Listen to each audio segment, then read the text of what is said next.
Well, hello there, YouTube. It's Saturday, June 10th, 2023.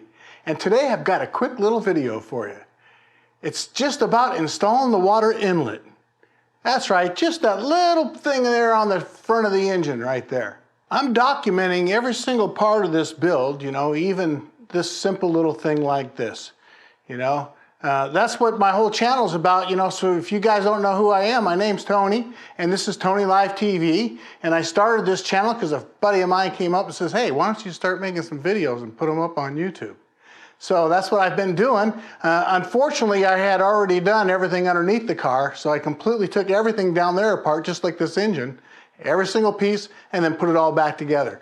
And now we're getting pretty close to having this engine done, so that's really what this is. I document every single part of my video, and I'd like you guys to subscribe. If you're not a subscriber, click the bell. I'm gonna try to start this car live on YouTube. You guys that do know me, however, you notice I got some spots on the face, or a couple on my nose and one on the top of the head, and I got them on my arms even. I went to the dermatologist, and they use nitrogen, I guess. They shoot it, prevents you from getting cancer. Let's hope, right? That's what it's all about. If I scared you to death with these spots on my face, no, I don't have any weird diseases or anything like that. Now, let's get this thing going. Remember, I'm gonna try to start this car live on YouTube, so subscribe, hit the bell, let's get going, and I'll catch you guys on the next one, all right? This is the water inlet. In a previous video, I had already gone through this. However, when I went through it, the one thing I didn't do was measure the bolts or look at them very closely. If you remember early on when I did this, it was at the very beginning of my engine build. And I had no idea what I was doing. All I had done is pull it out of the engine. But what I found is I'm learning as I go about how Mercedes does things. And when I was, of course, getting ready to install this, the first thing I did, of course, was pull up the manual. See, what will the manual provide? Now, when you do open up your manual, and there's a link in the description, you'll have to look. You see where it says engines, and it tells you what engines, okay? Because they're all a little bit different. So in that manual, you got to pay attention and find the one that's for your specific vehicle so you can get all the information that you need. I want you to just take notice of a couple of quick things. One is number 5 and number 7 at the top. Those two bolts, they go on to your bracket there. Now that's a lift point. Those two, you'll notice, do not have washers. And that's the same information we found when we put on the intake manifold as well, right? We found out that, where there is brackets, the washer is eliminated. At least it seems to be so far in the majority of the things that I've been doing. But then you see there's another one, a number 4 there, and it's got a number 8, a washer. Over here, it will tell us exactly what these things are, how big they are and everything.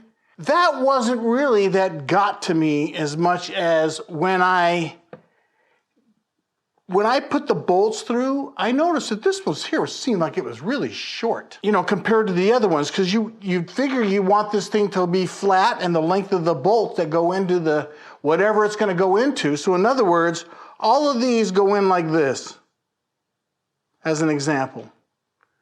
Right, so that would be the different heights of everything. So that's the steps of this, right? Step 1, step 2, and then step 3, the small one, right? But this one here was like 5 millimeters shorter than the other two sticking out. And then closer inspection, you'll notice like this is, have you ever seen one like this before? It's a 9.8, is that what that is? I thought, this is not a Mercedes bolt. Luckily, I pulled up the manual, and it tells me the length of the bolts. Now, can you believe that? I can't get any information on the intake manifold, but by golly, I can get some information here. So the manual tells me what sizes they are. We've got the shorter one, which is number 4. It's only 30 millimeters in length, is the length of that. And then your next one, number 5, is 65. And then number 7, which is 85. So I measured them, and I found out that this one here was only 24, not 30. So it's 6 millimeters too short. These other two, pretty close. I just didn't even want to mess with this because I thought, hey, that's not right. And then you'll also notice all three of these have washers on them. You've got a bracket here. According to what you see there, there are no washers there. Number 4 is the only one that has a washer. All right, so that's the number 4. And then I measured the washer and I find out, even that's not right. These are like off-the-shelf washers. So now that I've got that out of the way, let's talk about what else you need for this job. I purchased a brand new gasket. A gasket came with my water pump. I chose to go with the Mercedes. This is the old black sensor, this sensor right here, and that's the number for that sensor. This is that big green one right there, and there's the number for that. And here are the part numbers for each one of the bolts, the clamps, as well as this piece of pipe. In a previous video, if you buy one of these, they're real expensive and you'll get like a super long one. You need to cut it down. Now I'm going to talk about the tools that I'm going to use. It's a 19 millimeter for this one, and this one over here is a 22 millimeter. Remember, these are one use only washers underneath there, and here's the part number for that. You're also going to need a 13 millimeter socket, an extension, torque wrench. Now they said to be torqued to 25 Newton meters. I'm going to go to 23, and that's because I'll be using a little bit of anti-seize on the ends of those bolts. Again, this is all part of that water pump and everything, so I want to keep that under control. To tighten these, you're going to need a 7 millimeter. Or if you prefer to use a screwdriver, be my guest. Now there's one more thing that I haven't talked about yet, and that is I'm going to be using the Toyota sealant. And I'm going to show you guys why. Bear with me.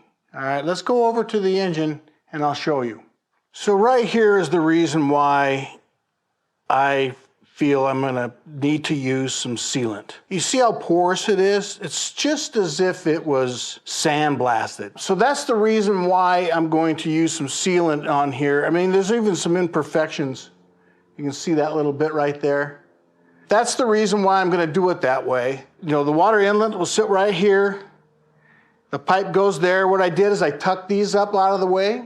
I outlined it with a pencil all the way around that. I already cleaned it all. And then I outlined it so I know exactly where the parameter is so I can put my sealant and don't go crazy with it. I'm just going to put a little bit of sealant on there. I was going to use my rubber glove, right, and my finger, but you can see my finger's already too wide. So I have this stiff brush that I might use. I think that'll work a lot better. Then I can just place it where I need it and make sure I get it, I guess. We'll see. And then after the sealant is all on there, then I'm going to put a pin here just to help me guide it. Not the water inlet. I want to use the pins here really as a way to help guide down my gasket. Because I don't want to, be touching it all over the place or have it misalign and spreading stuff all over. I just want to just drop it down. Then I'll remove these and put on the water inlet.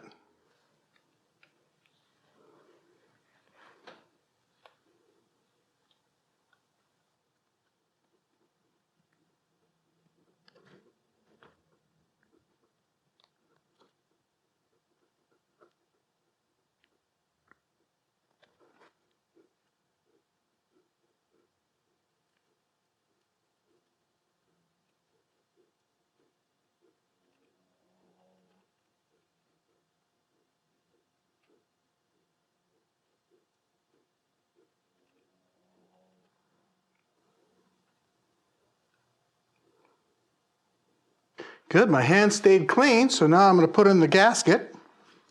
The gasket can only go on one way. There we go. That's all I wanted to do. Now I'm just going to tap it in place. Now I'll take out the studs.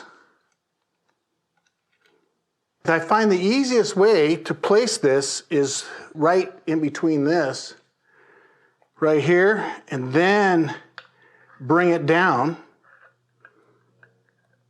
That way there you won't touch your gasket.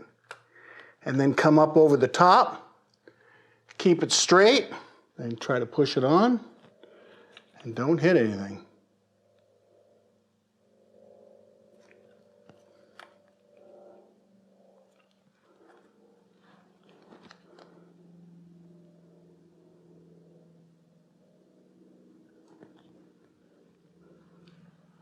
Line up your holes. Now, like I said, I put just a little tab. I had to take the glove off because you know how this stuff goes a long ways. Don't touch anything. So I'm going to start off with this little one with the washer.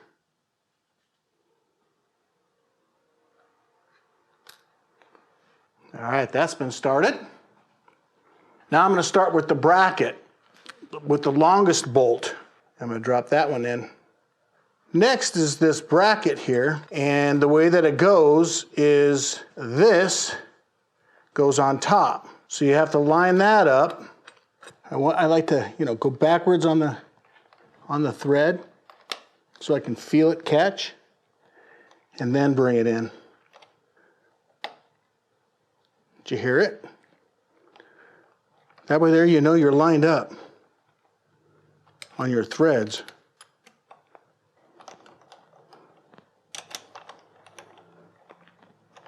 All right, so just like I do everything else, I'm going to graduate with each torque. So, I'm going to start off like the lowest setting on the torque wrench, and then just up at a couple of pounds each time, and just kind of keep going round and round and round.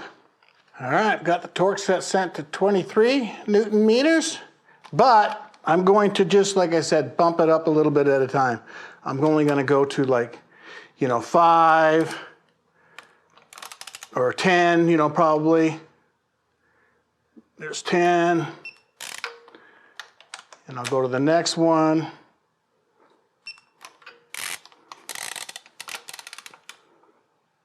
Now I'll bring her up to 20.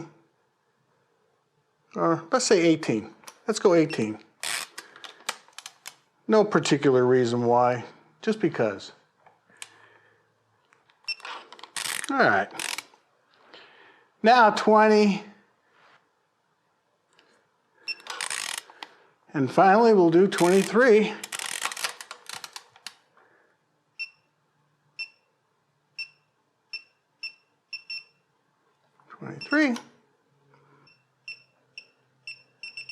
I wish mine would beep more. I think there's a setting on there to change that, the way that things beep, because this thing just doesn't beep very good. There we go. There we go. All three of them are torqued to 23.5 roughly, you guys, so almost 24 Newton meters. Let's go ahead and put on our they call them loom ties, I think, is actually what they call that. Or I'm going to call it a clamp. Now, when I did this, originally, this side I already kind of have tight. I made it so this logo, the Mercedes logo, could be seen. You have to decide, at what angle you want to have your things at. And now you go ahead and, tighten your things up. All your sensors, both of them here. I put the old sealing rings underneath because I'm actually going to take these out and put the old ones in. I'm just afraid I might break them, just like I did with these ones back here. Remember, these are just the old ones still in here. So I've confirmed my torque by putting my little yellow line on these things as a reminder that yes, I've got it all torqued down. And then you notice how I have these things kind of lining up with each other, and they're at an angle actually, so that you can get to it real easy from this side. I wouldn't put these clamps on the other side, which you could, and with these kinds of clamps, because you notice it's all smooth. Don't use the American kind with all the ripples along it, because these things, your vacuum lines do kind of touch that. So I wouldn't want to risk that. This way here, everything's nice and smooth. I'm not sure exactly how this was. It was on this side when I did it, when I took it apart. All right, everything's been tight. We have, these would have been torqued down. We got our brackets on properly. These are tight. It's all sealed up. All we can do is pray that nothing leaks. That's about it. So that's the way that I did it, you guys. Maybe not how you would do it, not necessarily, especially with the sealing. I would normally put this on dry. I would not seal that. But, and you can see a little bit gut on here, which I'm going to clean up. I'm going to clean that up before anything. Even though it won't be seen, I'm going to clean it up because I don't like it. But it's nice and thin. I think I did exactly what that needed to be done here. And that's it. I think that's it for now, you guys. All I can say is thanks again for watching.